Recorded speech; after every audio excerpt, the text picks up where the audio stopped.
Song of Prayer, Section 3, Healing. Introduction. Prayer has both aids and witnesses, which make the steep ascent more gentle and more sure, easing the pain of fear and offering the comfort and the promises of hope. Forgiveness is witness and an aid to prayer,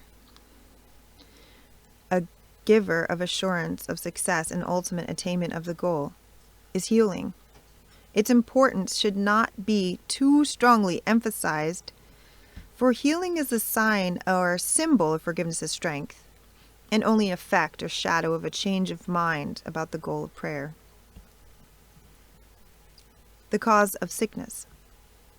Do not mistake effect for cause, nor think that sickness is apart and separate from what its cause must be. It is a sign, a shadow of an evil thought that seems to have reality and to be just according to the usage of the world. It is external proof of inner sins and witnesses to unforgiving thoughts that injure and would hurt the Son of God. Healing the body is impossible, and this is shown by the brief nature of the cure. The body yet must die, and so its healing but delays its turning back to dust, where it was born, and will return. The body's cause is unforgiveness of the Son of God. It has not left its source, and in its pain and aging and the mark of death upon it, this is clearly shown. Fearful and frail it seems to be to those who think their life is tied to its command and linked to its unstable tiny breath. Death stares at them as every moment goes irrevocably past their grasping hands, which cannot hold them back, and they feel fear as bodies change and sicken, for they sense the heavy scent of death upon their hearts. The body can be healed as an effect of true forgiveness. Only that can give remembrance of immortality, which is the gift of holiness and love. Forgiveness must be given by a mind which understands that it must overlook all shadows on the holy face of Christ, among which sickness should be seen as one. Nothing but that, the sign of judgment made by brother upon brother, and the Son of God upon himself, for he has damned his body as his prison and forgot that it is he who gave this role to it. What he has done now must God's Son undo, but not alone, for he has thrown away the prison's key, his holy sinlessness, and the remembrance of his Father's love. Yet help is given to him in the voice his Father placed in him. The power to heal now is his Father's gift, for through his voice he still can reach his Son, reminding him the body may become his chosen home, but it will never be his home in truth. Distinctions, therefore, must be made between true healing and its faulty counterpart. The world of opposites is healing's place, for what in heaven could there be to heal? As prayer within the world can ask amiss, and seeming charity forgive to kill, so healing can be false as well as true, a witness to the power of the world or to the everlasting love of God. False versus true healing. False healing merely makes a poor exchange of one illusion for a nicer one, a dream of sickness for a dream of health. This can occur at lower forms of prayer, combining with forgiveness, kindly meant but not completely understood as yet. Only false healing can give way to fear, so sickness will be free to strike again. False healing can indeed remove a form of pain and sickness, but the cause remains and will not lack effects. The cause is still the wish to die and overcome the Christ. And with this wish is death, a certainty, for prayer is answered. Yet there's a kind of seeming death that has a different source. It does not come because of hurtful thoughts and raging anger at the universe. It merely signifies the end has come for youthfulness of body functioning, and so it is discarded as a choice as one lays by a garment now outworn. This is what death should be, a quiet choice made joyfully, with a sense of peace, because the body's been kindly used to help the Son of God along the way he goes to God.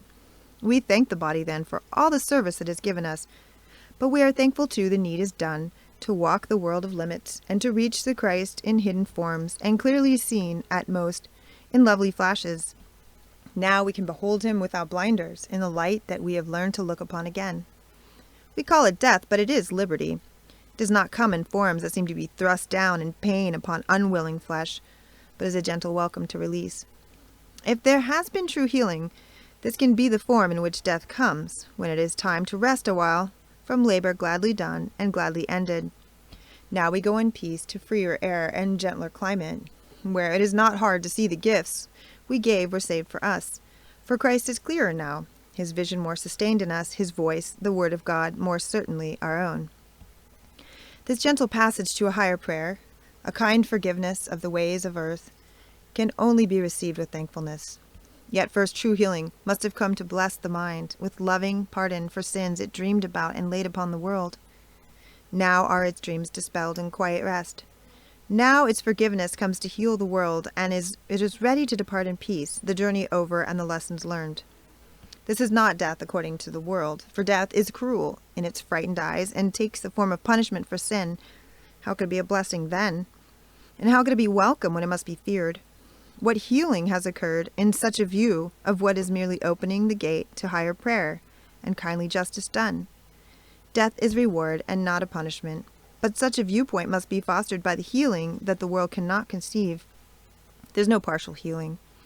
What but shifts illusions has done nothing. What is false cannot be partly true. If you are healed, your healing is complete.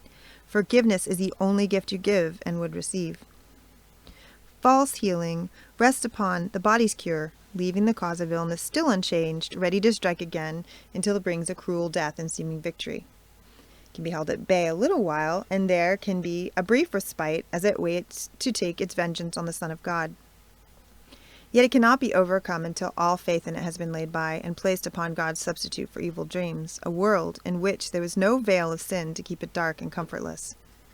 At last the gate of heaven opens, and God's Son is free to enter in the home that stands ready to welcome him, and was prepared before time was, and still but waits for him.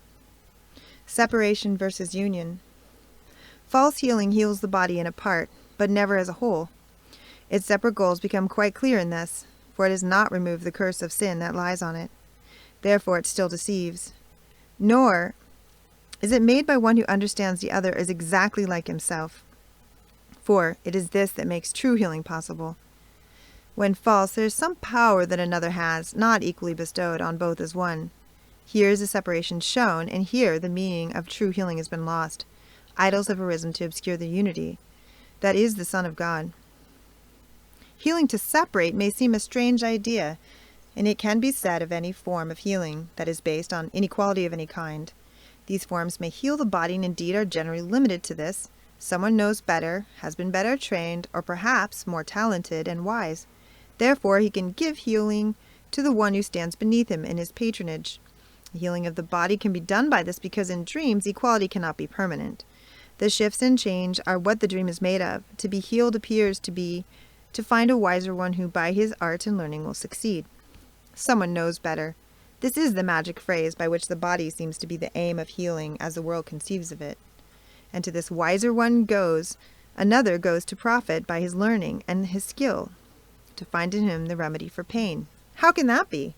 True healing cannot come from inequality assumed and then accepted as the truth, and used to help restore the wounded and to calm the mind that suffers from agony and doubt. Is there a role for healing, then, that one can use to offer help to someone else? In arrogance, the answer must be no. But in humility, there is indeed a place for helpers. It is like the role that helps in prayer and lets forgiveness be what it was meant to be. You do not make yourself the bearer of the special gift that brings a healing. You but recognize your oneness with the one who calls for help. For in this oneness is his separate sense dispelled, and it is this that made him sick. There's no point in giving remedy apart from where the source of sickness is, for never thus can it be truly healed. Healers there are, for they are sons of God who recognize their source and understand that all their source creates is one with them. This is the remedy that brings relief, which cannot fail. It will remain to bless all for eternity. It heals no part, but wholly and forever. Now the cause of every malady has been revealed exactly as it is, and in that place is written now the holy word of God. Sickness and separation must be healed by love and union. Nothing else can heal as God established healing. Without him there's no healing, for there's no love. God's voice alone can tell you how to heal. Listen, and you will never fail to bring his kindly remedy to those he sends to you, to let him heal them, and to bless all those who serve with him in healing's name. The body's healing will occur because its cause has gone, and now without a cause it cannot come again in a different form. Nor will death any more be feared because it has been understood. There's no fear in one who has been truly healed, for love has entered now where idols used to stand, and fear has given way at last to God. The holiness of healing.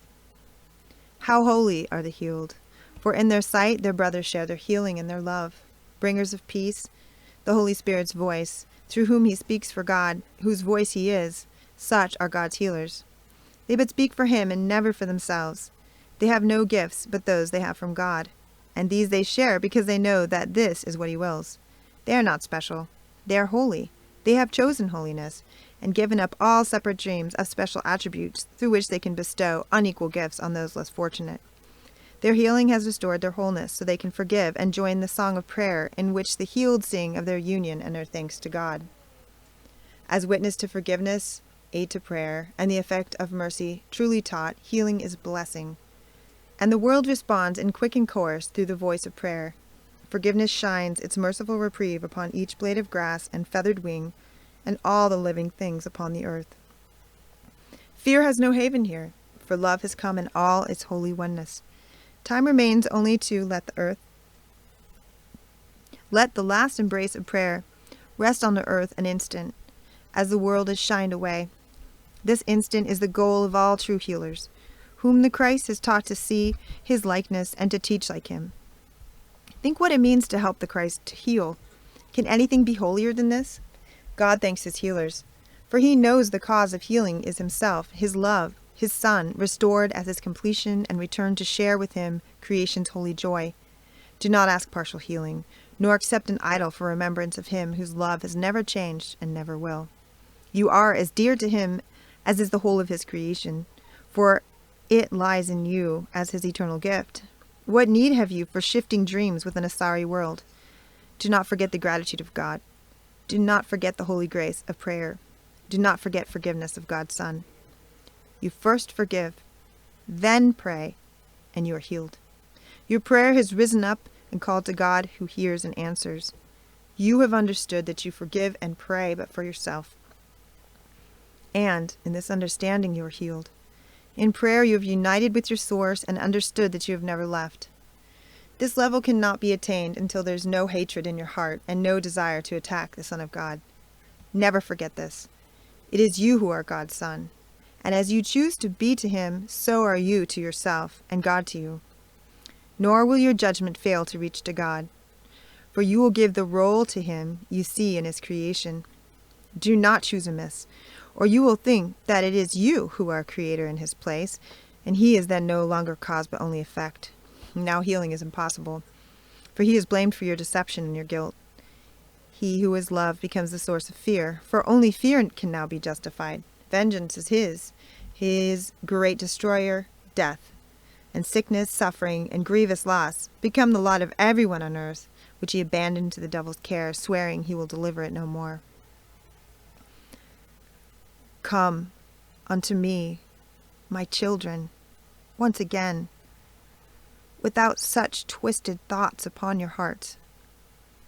You still are holy, with the holiness which fathered you in perfect sinlessness, and still surrounds you with the arms of peace. Dream now of healing, then arise and lay all dreaming down forever. You are he your Father loves, who never left his home, nor wandered in a savage world with feet that bleed, and with a heavy heart made hard against the love that is the truth in you. Give all your dreams to Christ. Let him be your guide to healing, leading you in prayer beyond the sorry reaches of the world. He comes for me and speaks my word to you. I would recall my weary son to me from dreams of malice to the sweet embrace of everlasting love and perfect peace. My arms are open to the son I love, who does not understand that he is healed, and that his prayers have never ceased to sing his joyful thanks in unison with all creation, in the holiness of love. Be still an instant. Underneath the sounds of harsh, bitter striving and defeat, There is a voice that speaks to you of me. Hear this an instant, and you will be healed. Hear this an instant, and you have been saved. Help me to wake my children from the dream of retribution and a little life beset with fear that ends so soon it might as well have never been. Let me instead remind you of eternity, in which your joy grows greater as your love extends along with mine beyond infinity, where time and distance have no meaning. While you wait in sorrow, heaven's melody is incomplete, because your song is part of the eternal harmony of love. Without you, creation is unfulfilled. Return to me who never left my son. Listen, my child, your Father calls to you. Do not refuse to hear the call for love. Do not deny to Christ what is his own. Heaven is here. Heaven is your home. Creation leans across the bars of time to lift the heavy burden from the world. Lift up your hearts to greet its advent. See the shadows fade away in gentleness. The thorns fall softly from the bleeding brow of him who is the Holy Son of God. How lovely are you, child of holiness, how like to me. How lovingly I hold you in my heart and in my arms. How dear is every gift to me that you have made, who healed my son and took him from the cross. Arise and let my thanks be given you, and with my gratitude will come the gift first of forgiveness, and then eternal peace. So now, return your holy voice to me. The song of prayer is silent without you. The universe is waiting for your release because it is its own. Be kind to it and to yourself, and then be kind to me. I ask but this, that you be comforted and live no more in terror and in pain. Do not abandon love. Remember this. Whatever you may think about yourself, whatever you may think about the world, your Father needs you and will call to you until you come to him in peace at last.